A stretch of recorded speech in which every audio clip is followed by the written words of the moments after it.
अनेकांच्या पोटातील ओठावर येणाऱ्या गुपितांची बिनधास्त मांडणी करणारं बातमीपत्र। मराठा समाज जो आहे आर्थिक आणि सामाजिक मागासलेला आहे, त्यामुळेच आपण मराठा समाजाला आरक्षण 10% दिले आणि ते पुढे देखील टिकलं पाहिजे, टिकवलं पाहिजे ही सरकारची भूमिका आहे।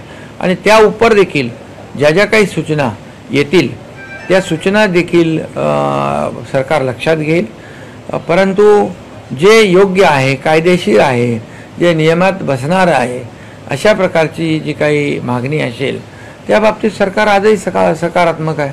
आमची देखील आणि मुख्यमंत्री महोदयांची आमची चर्चाही झाली की जे काही देणं शक्य आहे पण कायद्याच्या चौकटीत बसून, नियमामध्ये बसून, कुणाचंही आरक्षण कमी न करता, कुणाचंही नुकसान न करता जे जे काही देणं शक्य आहे ते त्याच्याबद्दल सरकार सकारात्मक। रंगेचं म्हणणं की गोळ्या झाडल्या तरी हटणार नाही, मात्र एकच दिवसाचं त्यांना आंदोलन करण्यासाठी मुभा देण्यात आली।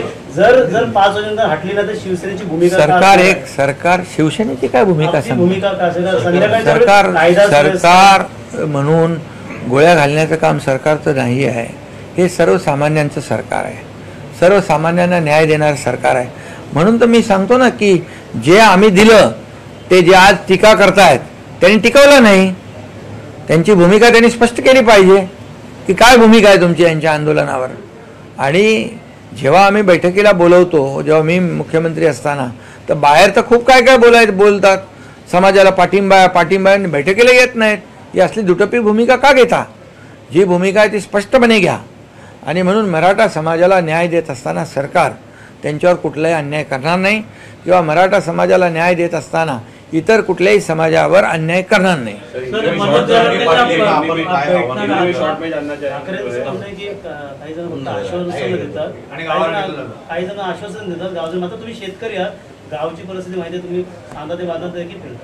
अरे जे आरोप करतायत त्यांनी पहिले स्वतःच्या गिरेबांमध्ये झाकून बघावं। आम्ही दिलेलं आरक्षण, महायुतीने दिलेलं आरक्षण ते मुख्यमंत्री असताना टिकवू शकले का दुर्लक्ष केलं? मग मराठा समाजाबद्दल किती तुम्हाला कळवळा आहे, किती तुमची भूमिका दुटप्पी आहे? मराठा समाजाचं आंदोलन लाखांचं झालं त्यावेळेस कोणी टीका केली होती सामनामधून, कोणी टिंगल केली होती? आणि म्हणून त्यांना तर बोलायचा नैतिक अधिकारच नाही आहे। त्यांनी तर ते आरक्षण टिकवलं नाही जे देवेंद्र फडणवीस साहेबांच्या काळात दिलं गेलं होतं, आणि त्यानंतर ते आरक्षण रद्द झालं। मी मुख्यमंत्री झाल्यानंतर महायुतीने आम्ही पुन्हा 10% आरक्षण दिलेलं आहे। जे आम्ही बोलतोय ते करून दाखवतो, बोलायची पण हिंमत दाखवतात का ते? त्यांनी फक्त निवडणुकीची मतं घेण्यापुरतं ते राजकारण करतात। या ठिकाणी 5000 अधिसंख्य पदं, 5000 लोकांना नोकऱ्या देण्याचं काम कोणी केलं? हिंमत आम्ही दाखवली। त्यावेळेस देखील मुख्यमंत्री असताना का हिंमत दाखवली नाही आता जे आरोप करतायत त्यांनी? आणि म्हणून त्यांनी आमच्यावर बोलण्याचा नैतिक अधिकार त्यांना नाही।